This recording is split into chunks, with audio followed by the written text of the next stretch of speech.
சங்கீதம் 37வது சங்கீதத்தில் 24வது வசனத்தை நம்ம வாசிக்க போகிறோம்.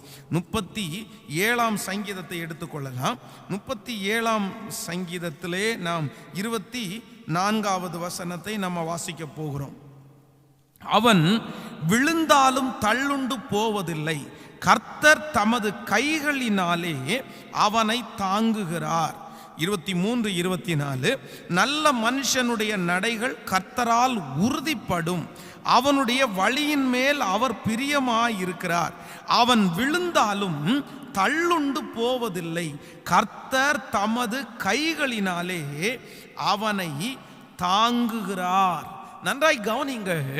இந்த இடத்துல சங்கீதக்காரன் சொல்லும் போது ரொம்ப அழகாய் சொல்லுகிறார், நல்ல மனுஷனுடைய நடைகள் கர்த்தரால் உறுதிப்படுத்தப்படும், அவனுடைய வழியின் மேல் அவர் பிரியமாய் இருக்கிறார், அவன் விழுந்தாலும் தள்ளுண்டு போவதில்லை. அப்படின்னா இந்த வசனத்தினுடைய அர்த்தம், நான் விழுவதில்லை, நான் ஒருவேளை விழுறது மாதிரி போனாலும் அவருடைய கை என்னை தாங்குகிறது. நிறைய மனிதர்கள் மேல இந்த காரியம் அவங்களுக்குள்ள இருந்துட்டே இருக்குது. தங்களை குறித்து அவங்க நினைக்கும் போதெல்லாம் நிறைய பேர் என்ன நினைக்கிறாங்கன்னா, நான் விழுந்துருவனோன்னு நினைக்கிறாங்க. நான் விழுந்துருவேனோ, நான் பாவம் செஞ்சிருவேனோ, நான் தப்பு பண்ணிவிடுவேனோ, நான் பின்மாறி விடுவேனோ, இதுக்கு முன்னாடி நான் பின்மாறி விட்டேன், நான் விட்டுட்டு வந்த பாவத்தை திரும்பி நான் பின்தொடர்வேனோ, திருப்பி விட்ட கடனை எல்லாம் இந்த ஜெபம் முடிச்சதுக்கு அப்புறம் நான் திரும்பவும் அதில் போய் சிக்கிடுவேனோ அப்படின்னு தங்களை குறித்து நிறைய பேருக்கு ஒரு தாழ்வான எண்ணம். என்ன எண்ணம்னா, நான் விழுந்துருவேன், நான் அடிக்கடி விழுந்துருவேன், நான் ஏற்கனவே நிறைய டைம் விழுந்துட்டேன், இனியும் யாராவது ஒருத்தர் ஆசை காமிச்சா உடனே நான் விழுந்துடுறேன். ஆனால் நான் நம்புறேன், உங்களை குறித்து நீங்கள் என்ன நினைக்கணும்னா, நான் இனி விழமாட்டேன், நான் இனி விழமாட்டேன். ஆண்டவர் என்ன பண்ணுவார்னா, அவருடைய கையினால என்னை தாங்க போகிறார். இந்த உபவாச ஜெபத்திற்கு பிற்பாடு, இந்த கடன் பிரச்சனைக்கு பிற்பாடு நான் இந்த பலிபீடத்திலிருந்து உங்களுக்காக பாரத்தோட ஜெபிக்கிறேன். இதுவரையிலும் நீங்க எத்தனையோ இடத்துல விழுந்துட்டீங்க, இதுவரையிலும் உங்களுடைய காலடிகள் எத்தனையோ இடத்துல சறுக்கிருச்சு. ஆனா இனி ஆண்டவர் உங்களை கொண்டு போய் வைக்கிற இடம் உங்களுக்கு நிலைவரமாய். நிறைய பேர் பிடுங்கி பிடுங்கி நடப்படுகிறவங்க இந்த இடத்துல இருக்கலாம். பாஸ்டர், நிலைவரமே இல்லை, நான் அடிக்கடி விழுந்துடுறேன், நான் அடிக்கடி விழுந்துடுறேன், 10 டைம் விழுந்துட்டேன், 100 டைம் விழுந்துட்டேன், என்னால் நிற்கவே முடியல, என் கால் உறுதியா இல்லை பாஸ்டர், என் கால் உறுதியா இல்லை. ஆனால் ஆண்டவரை தேடுங்க, ஆண்டவரை வாஞ்சிங்க. எந்த இடத்துல ஆண்டவர் இனி உங்களை கொண்டு போய் வைக்கிறாரோ அந்த இடத்துல ஆண்டவர் உங்களை நிலைப்படுத்துவார். ஈசாக்குக்கு ஏசேக்கு என்கிற இடம் விழுகையின் இடம், சித்னா என்கிற இடம் அவன் காலில் விழுந்த இடம், தடுமாறின இடம். ஆனால் அவன் தன்னுடைய மனசுல இனியும் நான் காலடி எடுத்து வைக்க போற இடம், நான் விழுவேன்னு நினைக்கல. திரும்பவும் ஒரு துறவை தோண்டினான். ஏசேக்கு முடிஞ்சிருச்சு, சித்னா முடிஞ்சிருச்சு.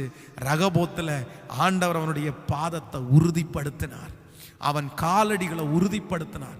இன்றைக்கு ஆண்டவருடைய சமூகத்தில் நான் ஜெபிக்கிறேன், இனி நீங்க கை வைக்கிற இடத்துல, இனி நீங்க கால் ஊன்ற இடத்துல ஆண்டவர் உங்களை பிடுங்காம நிலைவரமாய் உங்களை அங்க நிலைப்படுத்துவார். இனி நீங்க விழமாட்டீங்க, இனி கர்த்தர் விழுவதற்கு அனுமதிக்க மாட்டார். கைகளை உயர்த்தி எல்லாரும் சொல்லுங்க, அப்பா உமக்கு ஸ்தோத்திரம், நான் இனி விழமாட்டேன்னு சொல்லுங்க. இனி நான் வைக்கிற காலடிகள் கர்த்தர் கரத்தின் மேல, ஆண்டவர் கரத்தின் மேல. சொல்லுங்க, ஆண்டவர் கரத்தின் மேல, ஆண்டவர் கரத்தின் மேல. என் கையை இனி ஆண்டவர் கரத்தின் மேல வைக்க போறேன், ஆண்டவர் கரத்தின் மேல. பேதுருவை குறித்து வேதம் சொல்லுது, பேதுரு ஏற்கனவே நிறைய இடத்துல விழுந்துட்டான், ஆண்டவருக்கு விரோதமாய் நிறைய தவறு செஞ்சுட்டான், ஆண்டவரை மறுதலிச்சுட்டான், சத்தியம் பண்ண தொடங்கினான், என்னென்னமோ செஞ்சுட்டான். இப்போ ஆண்டவருடைய காட்சி அவனுக்கு வருது. திரும்பவும் அவனுடைய இருதயத்தில் ஒன்னே ஒன்று மட்டும் இருக்குது, நான் திரும்ப விழுந்துருவனோ. ஆண்டவர் அவனை பார்த்து கேட்கிறாரு, நீ விழுந்துருவியாப்பா? ஒரு டைம் சொல்லும் போது சொல்றான், நான் விழமாட்டேன். 2வது டைம் ஆண்டவர் அவனை பார்த்து கேட்கிறான், நீ விழுந்துருவியா?